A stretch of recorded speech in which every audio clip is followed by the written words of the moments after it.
오늘 설교 제목이 뭡니까? 다 같이 한번 해봅시다. 시작. 어떻습니까? 노후 대책 잘 했습니까?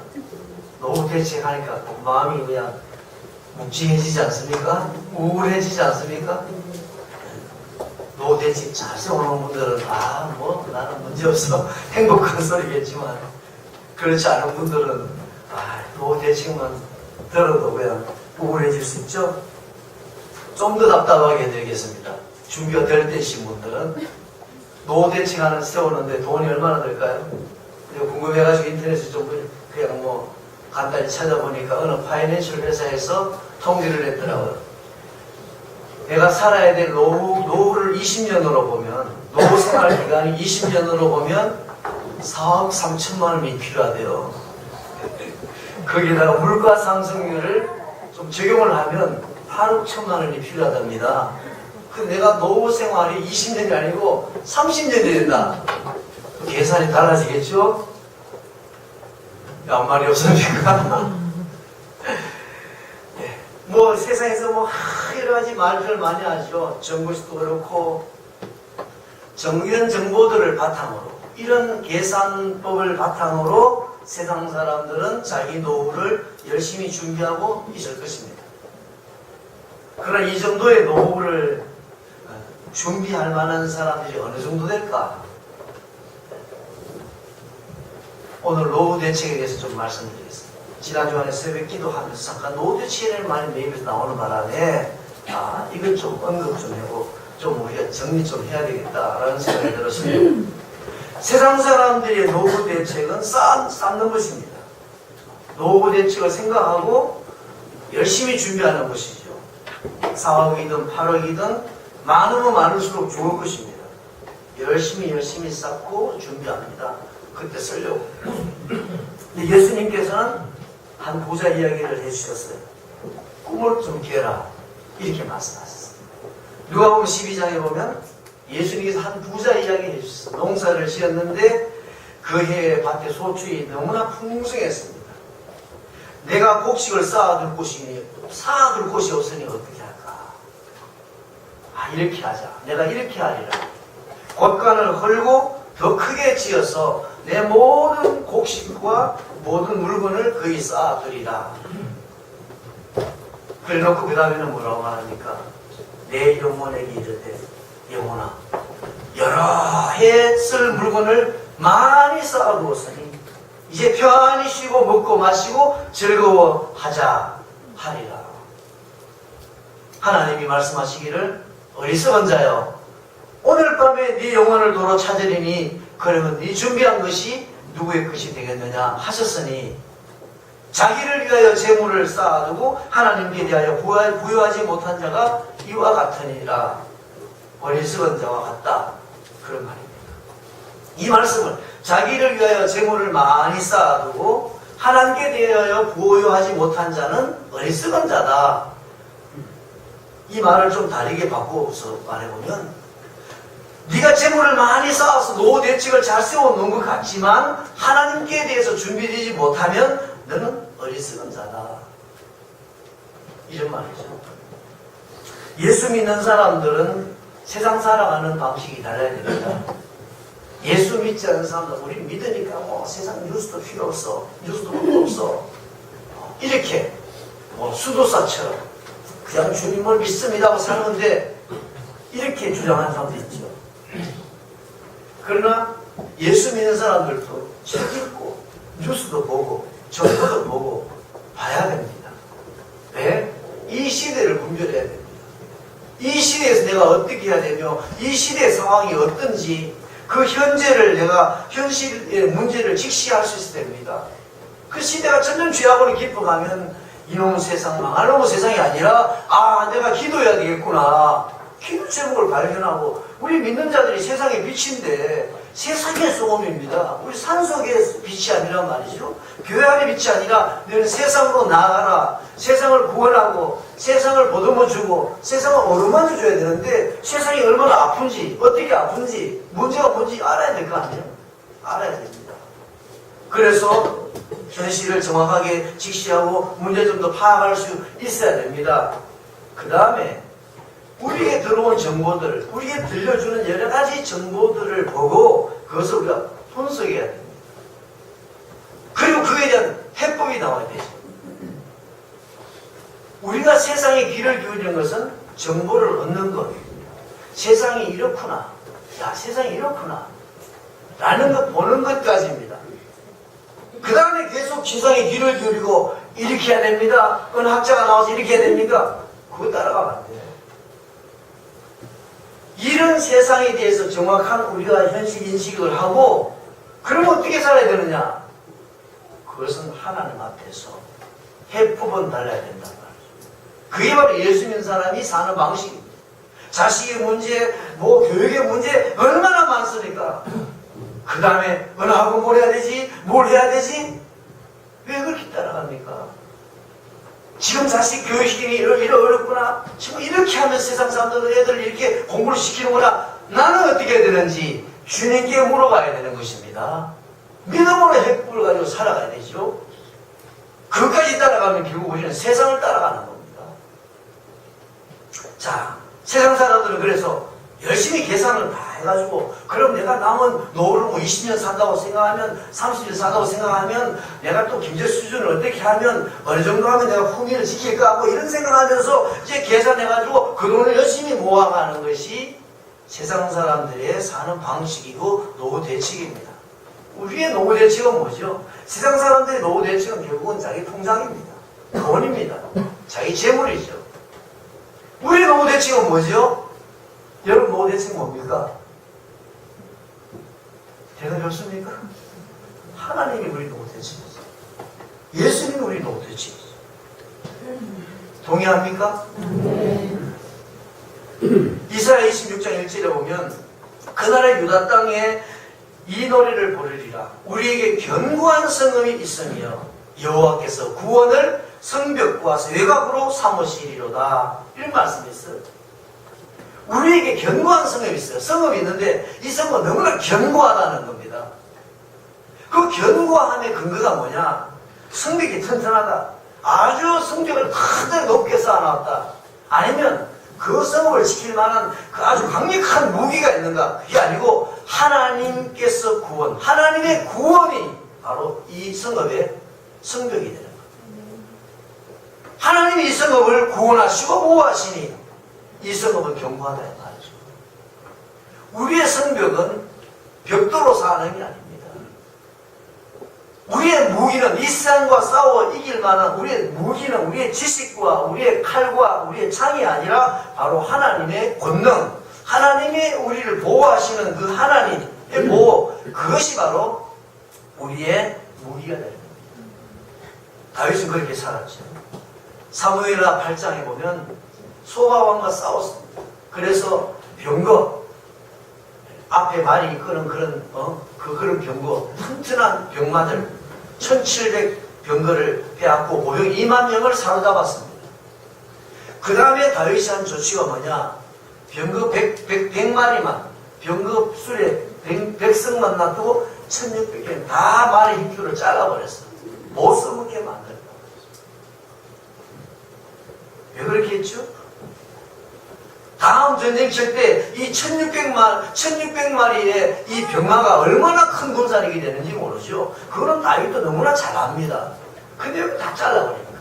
다음 전쟁 칠 때 하나님 의지하고 싸운다. 하나님이 우리의 병거가 되어주시고 병마가 되어주시고 칼과 단창이 되어주시니 하나님을 의지하고 나는 싸우겠다. 이걸 전쟁하는 것입니다. 그것이 바로 1600마리의 발의 힘줄을 다 끊어버리는 것입니다. 다윗은 이렇게 살았어요. 이렇게 미래를 대책하고 미래에 이렇게 대응하며 살았습니다. 그랬더니 하나님께서 그의 마병이 되어주시고 병거가 되어주신 줄 믿습니다. 사무엘하 8장 6절에 다윗이 어디로 가든지 여호와께서 이기게 하시니라. 하나님이 이기게 하시는 것입니다. 수많은 내 병거들이 나를 전쟁에 이기게 하고 칼과 단창을 의지하고 나왔지만 나는 만군의 여호와 이름으로 나가노라. 세상에 노후대책만 하면 여러분 노후대책 열심히 하시기 바랍니다. 그래 나의 노후대책은 하나님입니다. 내 노후대책은 예수님입니다. 써놔놨어요. 대책이 세워져야 될 거 아닙니까? 세상에만 노후대책을 말하면서 노후대책 하려고 하면 3억을 가져라. 노후대책 쌓으려면 6억을 가져라. 노후대책을 쌓으려면 이렇게 하라. 그 이제 쫓아가지 못하도록 쫓아간다고 이제 정신없이 쫓아가. 쫓아갈 힘이 없으니까 나는 이제 내 인생이 뭐냐. 다윗과 같은 원리로 노후대책을 세워야 됩니다. 어리석은 부자처럼 주님은 그렇게 말했어요. 이 어리석은 자야. 계산해가 돈 모으고 하는 거 어리석은 자라고 주님 말씀했어요. 숫자 노름하면서 노후대책 세우지 말고 다윗과 같은 원리로 노후대책을 세우고 내 미래를 대책을 세우고 내 꿈과 비전을 이루고 도전하며 나가시기를 바랍니다. 얼마를 모아두고서는 이제 난 노후대책 걱정 없다. 노후대책이 돈이 아니라 또 다른 게 있는 사람 있죠. 난 내 자식이 노후대책이다. 하면서 자식을 열심히 지급정성으로 네가 어떻게든지 치료해야 되고 네가 어떻게 돈을 많이 벌어야 돼. 왜? 너는 내 노후대책이니. 그런 사람 있죠. 그 나이 누구 나 노후대책 걱정 없다. 여러분 그래 난 노후대책 난 뭐 저축한 게 없으니 나는 내 미래는 이제 뭐 엉망진창이다. 이렇게 단정하지 마시기 바랍니다. 노후대책 세우지 말라는 게 아니라 우리 노후대책이 아니라 영원한 대책까지 세웠지. 우리는 이미 영원한 대책을 세워놓은 거예요. 예수님께서 요한복음에 내를 염려하지 마라. 내가 너희들이 있을 곳을 예배하러 가노라. 천국을 예배해 놓았어요. 영원히 살 집을 예배해 놓았어요. 노후대책을 세우지 말라는 게 아니라 하나님을 신뢰하고 의지하라는 거예요.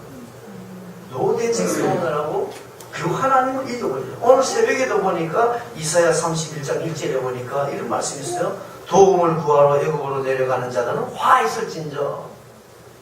내가 도움이 필요해서 그 도움을 구하기 위해서 애굽으로 내려가는 자는 애굽으로 가는 자는 화 있다는 그들은 말을 의지하고 병거의 많음과 마병의 심히 강함을 의지하고 이스라엘의 거룩하신 자를 앙무하지 아니하며 여호와를 구하지 아니하니 라고 말했습니다.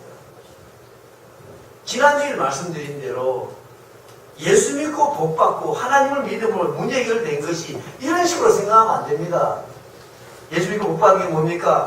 예수 믿었더니 사업 시작되고 또 직장에서도 승승장구해서 돈을 많이 벌게 됐다. 야, 이제 내가 복을 받았다. 그게 아니고 하나님 그분이 바로 내 복이라는 거 그런 생각하지라고 말씀드렸죠? 하나님 그분. 하나님이 바로 나의 마병이 되고 나의 도움이 되어야 됩니다. 하나님이 나의 방패시고 하나님이 나의 산성이 되신다. 이 생각을 가져야 돼요.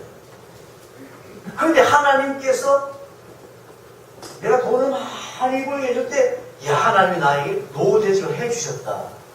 라고 생각하잖아요. 하나님 믿는 나에게 돈이 많이 없으면 하나님은 나의 노후대책을 안 세워주실 거죠. 그럼 하나님은 뭐죠? 심부름꾼입니까? 하나님은 과정입니까? 하나님이 결론입니다. 내가 돈이 아무리 많이 있어도 하나님이 나를 기뻐하시고 나와 함께하지 않으면 이 돈이 나의 노후대책이 될 수가 없습니다. 나의 지금 형통함이 나의 인생의 미래가 될 수가 없습니다. 하나님이 바로 내 미래고 나의 구원이고 내 생명이고 내 명령이 되어야 되는 것입니다. 생각을 여러분 그렇게 하시기 바랍니다. 그렇게 보면 오늘 여기 우리가 경제사정도 다르고 환경도 다 다릅니다. 그렇죠? 여러분이 삶의 현장에 지금 굉장히 여러 가지 일어나는 사람도 있을 것이고 지금 성경자고 하는 사람도 있을 것입니다. 그러나 우리는 다 똑같아요. 하나님이 나의 능력이고 구원이고 생명이라면 다 똑같은 감격과 똑같은 소망 중에 살아갈 수 있습니다. 그렇지 않습니까? 그러니까 하나님 그분이 하나님이 나에게 노후대책을 세워주는 좋은 수단으로 생각하면 안 되는 거죠. 수단으로 생각하니까 열심히 교회 와서 기도 좀 해보다가 내가 목적하는 것 대책이 잘 안 세워지면 이제 또 절에도 가고 아이고 가봐도 보면 별 효과도 없더라. 이렇게 되는 것입니다. 하나님이 예수님이 바로 결론입니다. 해답입니다. 대책입니다. 주님만 계시면 돈이 없어도 행복할 수 있고 자유롭고 당당할 수 있고 내가 무능하고 한치 앞을 내다보지 멀지 못할지라도 두렵지 않습니다고 살아갈 수 있잖아요. 그분이잖아. 그래서 우리가 그분이 내게 계시다면 그런 분에 걸맞는 생각을 가지고 씩씩함과 용기를 가지고 살아가야 되는 거예요.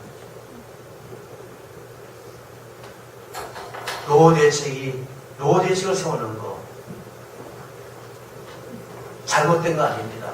하나님이 얘기해 주시는 여러 가지 물질과 상황에 따라서 적당히 쓰고 합당하게 쓰고 또 때로는 저축도 하고 잘못된 그걸 하지 말라는 게 아닙니다. 그것이 내 대책이라는 생각을 버리라는 거죠. 여러분 얼마간의 저축을 할 수 있다면 그것이 바로 하나님이 주시는 여러분에게 준비시키는 하나님의 은혜입니다. 근데 그나마 할 수 없다. 그럼 어떻게 생각하죠?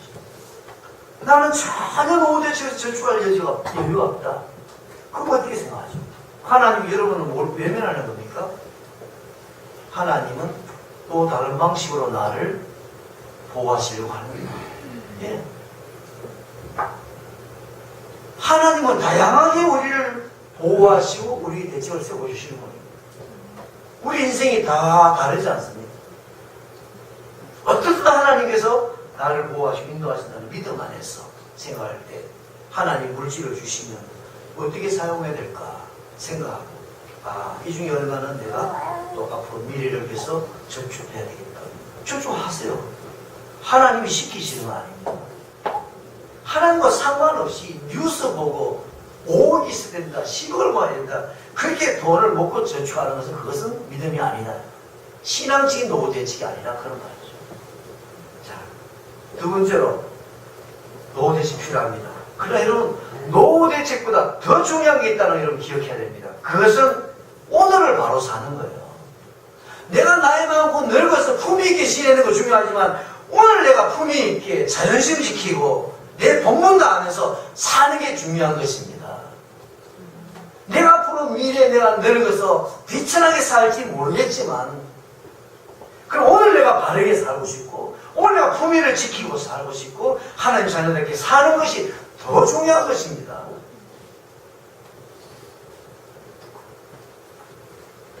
하나님과 사람들에 대해서 내 본분도 하면서 오늘 사는 겁니다. 노후대책이라는 이름 때문에 인간 구실 못하고 자식 구실 못하고 사는 것 그것은 합당하지 않은 것이죠.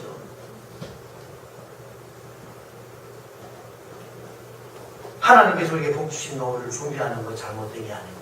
그런 노후 때문에 오늘 아무것도 하지 못하면 안 됩니다. 오늘 해야 할 일은 오늘 하면서 살아야 되고 오늘 써야 될 것이 있다면 쓰면서 살아야 됩니다. 오늘 내가 꼭 써야 될 부분을 쓰는데 하나님께서 내게 여력을 주시면 노후를 준비하세요. 그러나 노후 때문에 오늘 써야 될 것, 오늘 해야 될 내 본분을 못하고 산다면 그것은 잘못된 것이다. 그래서 하나님을 믿지 못하는 것입니다. 노후에 발목 잡혀서 오늘을 자유하지 못하고 오늘의 행복을 누리지 못하고 살면 안 되는 겁니다. 오늘을 바로 그러면 그런 노후 대책이 뭐냐? 오늘 바로 사는 것이 미래와 노후를 잘 준비하고 대책을 잘 세우는 삶입니다. 노후를 준비한다고 오늘을 내가 완전히 다 망가뜨리면 안 되죠. 오늘이 중요합니까? 내 노후가 더 중요합니까? 오늘이 더 중요하지 않습니까? 그럼 오늘을 망가뜨리면 안 되죠. 오늘을 망가뜨리지 않는 선에서 내가 여력이 있으면 하나님 그런 여유를 주시면 노후를 준비하시라. 우리에게 가장 중요한 것은 노후가 아니라 오늘의 대책이고 오늘을 바로 사는 것이고 하나님 앞에 살아가는 우리들은 하나님이 우리의 현재와 미래의 모든 복을 뿌린 대로 심은 대로 거두어주지 않고 하나님께서 거두시고 여러분에게 하시지 않습니까? 그렇다면 하나님 앞에 살아가는 우리의 가장 중요한 대책은 오늘 내가 하나님 어떻게 사느냐라는 것입니다. 오늘 내가 하나님 앞에 정말 엉망진창으로 살아놓고 하나님은 나의 노후 대책이니까 노후에 하나님 알아서 해주시겠지. 그건 아니죠. 아까 시편 31편 그 이후에 말씀해 보면 네 의지하는 자와 너와 함께 망하리라. 그렇게 말씀하시죠. 31절 3절에 보면 애국은 사람이 아니요 신이 아니며 그들의 말들은 육체요 영이 아니라 여호와께서 그 손을 펴시면 돕는 자도 도움을 받는 자도 엎드려서 다 함께 멸망하지 않았습니다. 그래서 오늘 바로 사는 하나님의 사는 우리들은 얼마나 모아야 될까? 그 걱정할 게 아니라 여러분 10억이 필요하면 하나님이 10억을 준비하실 것입니다. 1억 가지고도 다 살 수 있으면 하나님 1억을 준비해 주실 것입니다. 우리는 어떻게 해야 되죠? 내 모든 노후의 대책을 주관하신 하나님, 내 생명과 능력이 되시고 내 생사화복을 주관하시고 내 삶의 내 미래를 수준을 결정하시는 그분 앞에 내가 바르게 사는 것입니다. 오늘 37편 우리 한번 봅시다. 18절과 19절 한번 읽어보십시다. 18절 19절이요. 여호와께서 온전한 자의 날을 아시나니 그들의 기업은 영원하리로다. 그들은 환난 때에 부름을 당하지 아니하며 기근의 날에도 풍족할 것이다. 온전한 자의 날을 하나님이 아십니다. 그 기업은 영원히 하나님이 지켜주시는 것이고 환난 당하겠지만 환난 때에 부끄러움을 당하지 않고 기근의 날에도 풍족한 것은 그 자신에게 능력이 있는 게 아니라 하나님 그렇게 하겠다는 거죠. 네가 환난을 당하나 부끄러움을 당하지 않게 할 것이야. 내가 기근을 당하겠지만 내가 기근의 날에 너를 풍족하게 할 거야. 누구? 하나님 앞에 온전하게 사는 사람. 오늘 하나님 모시기에 온전한 삶을 사는 것이 가장 확실한 노후 대책이 뿐만 아니라 영원한 대책이 되는 줄 믿으시기 바랍니다. 25절 26절 한번 읽어보겠습니다. 내가 어려서부터 늙기까지 의인이 버림을 당하거나 그의 자손이 걸식함을 보지 못하였도다. 그는 종일토록 은혜를 베풀고 구워주니 그의 자손이 복을 받는도다. 그가 아니라 하나님이 이렇게 해줄 수 있지 않겠습니까? 하나님이 마음먹으면 이렇게 해줄 수 있지 않겠습니까? 내가 하나님이 이렇게 해줘야 될 사람으로 사는 것입니다. 내가 이렇게 되기 위해서 오늘 열심히 많이 모아놓는 게 아니라 대책을 세우는 게 아니라 그 대책이 대책 되겠습니까? 세상이 요구하는 기준대로 대책 세울 수 있습니까? 세상이 과학자들이 학자들이 경제학자들이 말한 대로 대책을 완벽하게 아니 더 풍성하게 세워놓으면 그게 진짜 여러분 인생의 대책 구실을 하겠습니까? 오늘 하나님 모시기 어렵게 살면 하나님 우리 노후 대책이 되어주십니다. 우리 미래가 되어주십니다. 먼저 그의 나라와 그의 의를 구하라. 그리하면 모든 것을 더해 주시리라. 복 있는 사람, 하나님이 복 주시는 사람은 시절조차 과실을 맺고 가문을 해도 잎사귀가 마르지 않고 결실이 그치지 않는다고 했습니다. 창세기 26장에 보면 이삭이 살다가 큰 흉년을 당했습니다. 기근을 당했어요. 먹고 살 길이 없었어요. 떠나가려고 할 때 하나님께서 이 땅에 있으라. 내가 너를 살려줄게. 복 주겠다. 이삭은 하나님의 말씀을 믿고 먹고 살 길이 없어 떠나려고 했던 그 땅에 다시 한번 머물면서 농사를 지었는데 그 해에 100배의 소출을 얻었습니다. 이삭은 거부가 되었습니다. 먹고 살 수 없는 그 땅에서 바로 이삭은 거부가 되었습니다. 하나님께서 그렇게 만들어주셨죠. 왜 그렇게 만들어주셨는가? 분명히 하나님 밝히고 있습니다. 창세기 26장 5절에 내가 너에게 이렇게 하는 것은 아브라함이 내 말을 순종하고 내 명령과 법도를 지켰습니다. 라고 말했습니다. 아브라함이 하나님이 바르게 살았더니 아브라함이 인생의 대책이 되어주신 게 아니라 아브라함의 아들 이삭에까지 대책이 되어주신 것입니다. 이 하나님을 붙잡아야 되는 거죠.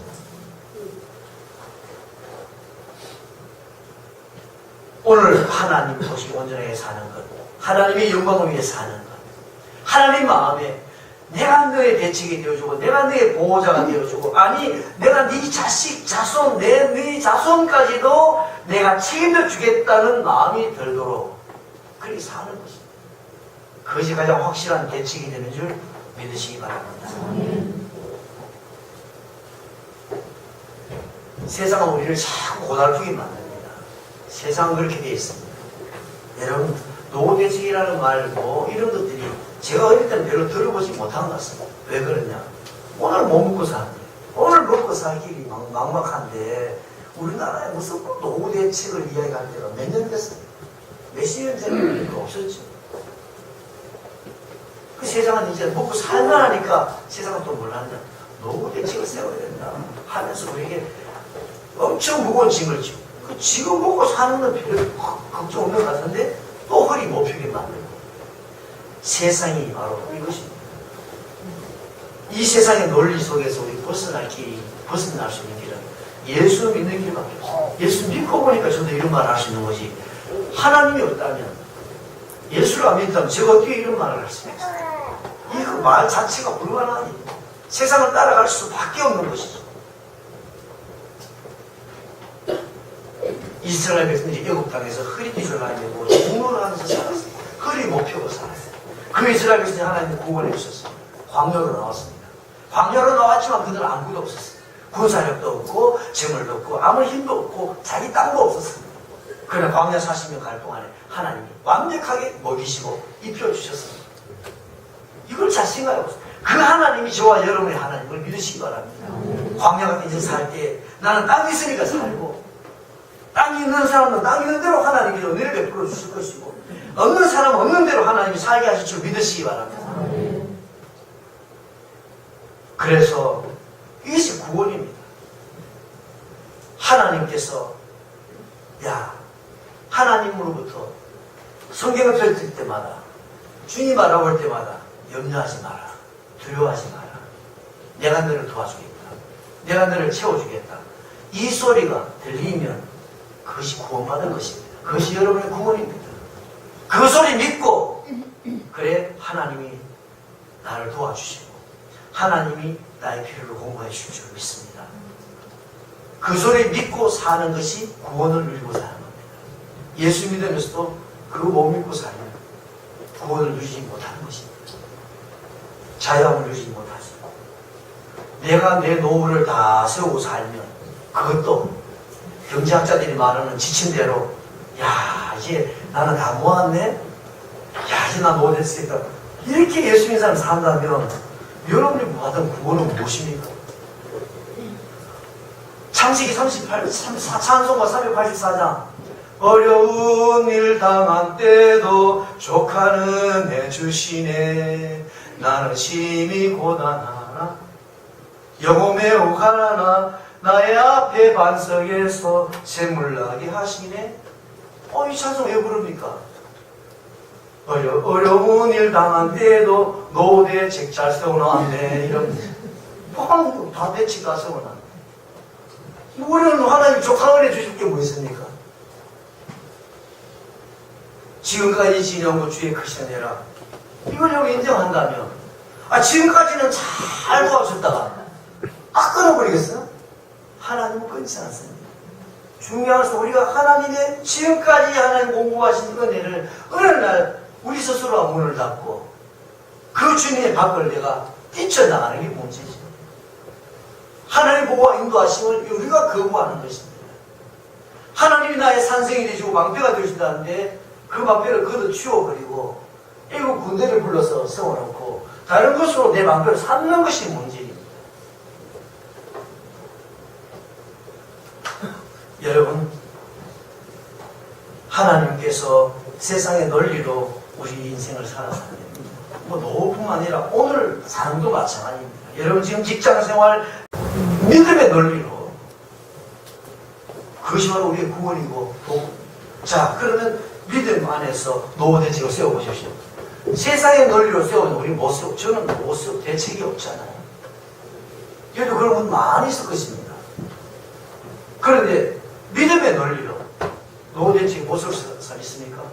난 다 했네. 그러면 걱정할 게 없네.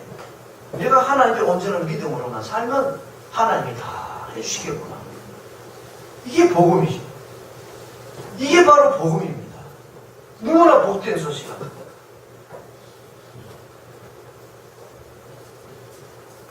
주의 복을 받은 자들은 땅을 차지하고 여호와께서 사람의 걸음을 정하시고 그 길을 기뻐하십니다. 넘어지지만 아주 엎드리지 않는다. 이 말씀대로 하나님이 우리에게 보호해 주시고 채워주시면 되지 않습니까? 전능하신 하나님이 내 아버지가 되고 나는 그의 자녀다. 그런 자녀가 아닙니까? 뭐가 되지 필요합니다. 다시 한번 여러분 오해 없이 말씀하십니다. 오해 없이 들으시기 바랍니다. 그러면 앞으로 내 노후를 위해서 뭐 저축하고 잘못되다는 거 아닙니다. 하세요. 그러나 그 통장 액수가 나를 지키는 게 아닙니다. 여러분, 어느 정도 저축도 할 수 있고, 준비할 수 있다면, 그것이 여러분, 오늘 베풀으신 여러분의 주신 은혜입니다. 하나님께 감사하시기 바랍니다. 그래, 오늘 제가 내게 그런 여유가 그런 여건을 하나 허락하지 않았다. 왜 그랬을까? 왜 그랬을까? 어떤 사람은 준비할 여유를 주시고, 나에게는 왜 그런 여유를 주지 않았을까? 왜 그랬을까요? 하나님 왜 나에게는 안 주십니까? 물어보세요. 하나님께는 많은 이유가 있을 것입니다. 많은 목적이 있습니다. 여러분 낳은 자식이 2명이든 3명이 있으면 다 똑같이 여러분 대하지 않을 것입니다. 자식 기르는 방법이 다를 것입니다.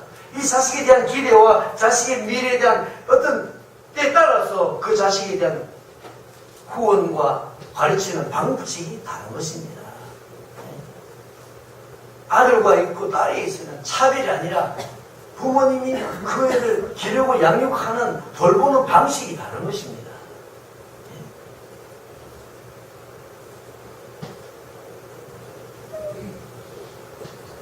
내일은 난 몰라요 하루하루 살아요. 옛날 청년 때 이런 노래 이거 굉장히 막 유행했죠. 그 노래 좋았어요. 내일은 난 몰라요 하루하루 살아요. 얼마나 영세주의자고 완전히 막 나는 이제 세상 막 될 대로 돼. 난 세상 몰라 이런 거 같죠. 예수 믿는 사람이 이 노래 제대로 부르는 것은 그게 아닙니다. 불신앙이 아닙니다. 내일 포기한 사람이 아닙니다. 왜 내가 내일을 모르겠어? 내일을 내가 살아야 되는데 진짜 인생을 포기하고 나는 내일을 살고 싶지 않아 하는 사람이면 몰라도 나는 내일이 희망이 있고 나 내일이 좀 더 잘된 인생 살고 싶다고 하는 사람 이 노래 하는 것은 내일을 난 모른다는 말은 뭡니까? 주님께서 알아서 해주세요. 주님이 나의 내일을 멋지게 이끄실 줄 믿습니다. 그러니 내가 주님이 주관하는 내일에 내가 내 마음대로 괜히 간섭하고 내 마음대로 행하다가 괜히 사고만 치인다. 그러니 난 내일 주님께 완전히 맡기기 때문에 내가 나를 위해서 내 방법과 내 지식과 내 경험으로 하지 않고 나는 오직 주님의 뜻대로만 가겠습니다. 그런 뜻이지. 그럴 때 내일이 나무라 얼마나 행복합니까? 나의 내일을 살아줄 분이 계시니까 얼마나 자유하겠습니까? 자유하고 평안하고 행복하니까 오늘 얼마나 자신감 있게, 오늘 얼마나 내가 보람 있게, 오늘 얼마나 뜻하게 내가 살아갈 수 있겠어요. 그럼 오늘이 잘 될 수밖에 없는. 여러분 말씀 기억하시고 노후 대책 열심히 세우시기 바랍니다. 예, 물질적으로 필요한 할 수 있는 거 하시고, 그러나 여러분 오늘 내가 써야 될 것 쓰고 할 도리 하면서 또 하나님 주신 형편대로 준비하십시오. 그러나 그것이 충분한 게 아니에요. 하나님께서 나의 보조가 되시겠다. 그 아무것도 없습니다. 나 내일을 알지 못합니다. 하나님께서 여러분 죽이겠습니다. 하나님께서 여러분 인생을 어떻게 하겠어요? 여러분 인생을 여러분이 결정하지 마시기 바랍니다. 하나님께서 하나님께 빛 뜻대로 우리를 인도하실 것입니다. 수용하고 하나님 주신 그 조가운데 소망이나 공부이나 주님 모시고 천국 같은 기쁨 누리며 살아가는 것이 이 땅에서 누리시는 우리의 자유함입니다. 말씀 기억하시고 믿음으로 하나님 주신 그 구원의 은총을 누리며 살아가시기 바랍니다. 같이 한번 기도하겠습니다.